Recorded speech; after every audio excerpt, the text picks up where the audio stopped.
금연치료 지원 사업에 대한 영상 준비했습니다. 많은 분들이 익숙하게 하고 계시겠지만 다시 정리한다는 느낌으로 보시면 될 것 같습니다.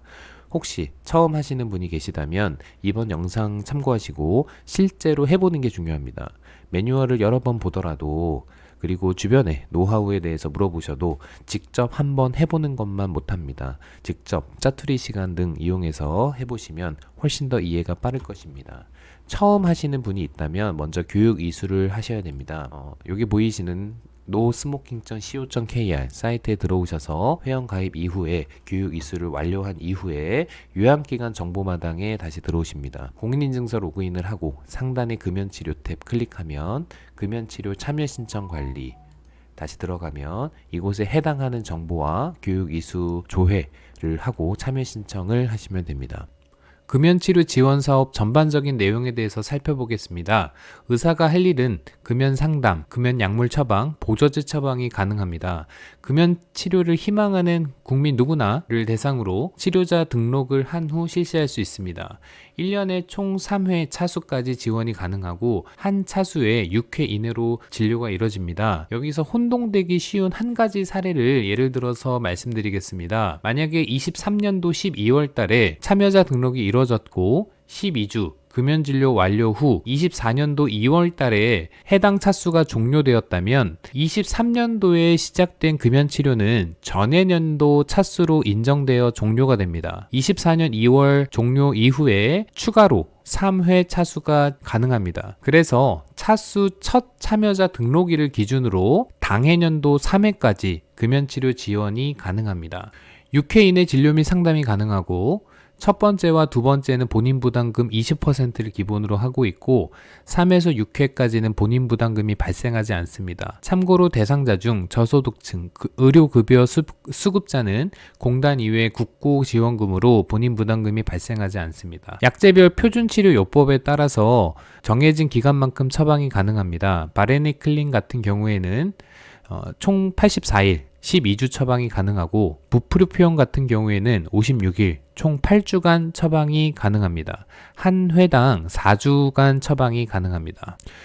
6회 상담 또는 금연 치료제별 투약 기준을 만족할 때 가령 바레니클린 같은 경우에는 12주, 부프루피온 같은 경우에는 8주 그러면 이수 기준을 충족했다고 보고 본인이 부담한 진료비와 약제비를 전액 환급받을 수 있습니다. 과거 19년 이전에는 성공 인센티브가 있어서 10만원 상당의 선물이 지급되기도 했지만 성공 인센티브에서 이수 인센티브로 제도가 변경되어 현재 선물 지급은 없어졌습니다. 비용을 살펴보겠습니다. 상담료는 최초 상담료 22,830원, 금연 유지 상담료 14,290원이 책정되어 있습니다. 이 금액은 16년 이후 변화가 없다는 점을 저도 준비하면서 알게 됐습니다. 수가가 고정되어 있기 때문에 그렇습니다. 금연치료와 타상병 동시진료 하더라도 환자 본인 부담금은 상이하지만 총 진료비는 동일합니다. 15년도에 제도가 시작이 되었는데 초기 환자 본인 부담금과 현재 동일합니다. 그래서 환자 부담이 적습니다. 본격적으로 요양기관 정보마당에서 참여자 등록 및 처방 전 출력하는 법 보여드리도록 하겠습니다. 금연치료 지원 사업에 참여하기 위해서는 병원에서 사용하는 전자차트 이외에 별도로 공단에서 제공하는 요양기관 정보마당에 금연치료 탭을 들어와서 금연치료 지원 사업에 참여해야 됩니다. 그래서 좀 번거롭지만 해보면 많이 어렵지는 않습니다. 요즘에는 전자차트 프로그램에서 공단 연동 기능을 이용하고 있고 공단 연동 기능을 이용하면 금연치료를 손쉽게 참여자 등록을 하고 처방전을 출력할 수 있습니다. 저는 이지스를 쓰고 있는데 이지스 같은 경우에는 이렇게 참여자 등록을 할 수가 있습니다. 이번에는 전자차트 프로그램이 아닌 요양기관 정보마당 통해서 보여드리도록 하겠습니다. 먼저 금연치료 클릭합니다. 금연 참여자 관리 클릭. 참여하고자 하는 환자분의 주민등록번호와 성함을 기입합니다. 조회 버튼 클릭합니다. 신규 신청 대상자 확인 누르고 핸드폰 번호와 SMS 수신 동의하고 금연 시작일은 오늘로 설정을 하도록 하겠습니다. 활성화 예. 문진표 같은 경우에는 당해년도에 한 번만 등록하는 게 필수입니다. 만약에 문진표 내역이 바뀐다면 두 번째 차수에서도 새로 업데이트를 할 수 있지만 필수 사항은 1년에 한 번입니다. 진료일자는 자동으로 설정이 되고 의사 면허번호 기입합니다. 단독치료와 타상병 금연치료 동시진료가 있습니다. 금연진료만 하는 경우에는 단독치료, 일반적으로는 금연약물을 처방하는 처방전 가장 많기 때문에 처방전 체크합니다. 처방일수 2주 클릭 하고 저장 버튼 클릭합니다. 확인, 하단에 처방 추가 클릭합니다. 바레네클린을 처방해 보도록 하겠습니다. 바레네클린의 일반적인 용법에 맞게 투약 용법은 QD 저장. 2주간 처방 기간을 설정했기 때문에 처방 추가 버튼 한 번 더 누르고 역시 바레네클린 0.5mg 4일 동안의 BID 저장. 다시 바레네클린 1mg 투약일수 일주일 용법은 BID 이렇게 저장 버튼을 누릅니다. 하고 처방전은 이 공단에서 제공하는 요양기관 정보 마당에서 출력을 해야 합니다.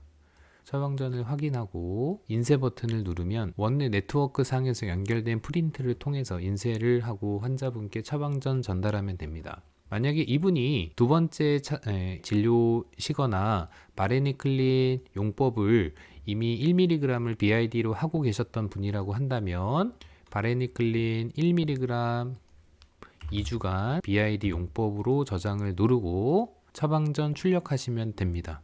만약에 이분이 임신 중이라든가 바레네클린 등 금연 약물에 대해서 심리적으로 좀 부담감이 있는 분이라고 한다면 니코틴 대체제도 처방이 가능합니다. 역시 2주에 체크를 하고 상담 내용에 니코틴 패치라든가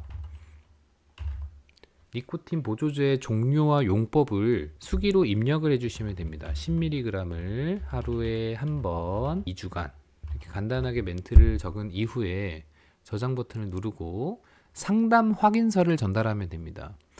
니코틴 보조제 같은 경우에는 처방전이 아니라 상담 확인서를 이렇게 내용을 확인하시고 출력을 해서 환자분께 전달을 하면 약국에서 알아서 이 니코틴 패치의 성분명 처방이 되겠죠. 상품명은 약국에서 정하고 등록된 니코틴 보조제를 약국에서 제공하게 됩니다. 니코틴 껌 또는 정제. 껌이나 정제 같은 경우에는 하루에 4개에서 12개까지 2mg 또는 4mg 용량을 지정해 주시면 약국에서 해당하는 약물을 환자분께 전달하게 됩니다. 만약에 약국과 협력 관계가 있으신 분들 같은 경우에는 니코틴 패치 또는 껌 또는 바레네클린, 부피루피온 등 이미 구비되어 있는 약물에 대해서 사전에 알고 계시면 진료가 진행하는 데 수월할 것 같습니다. 이상입니다.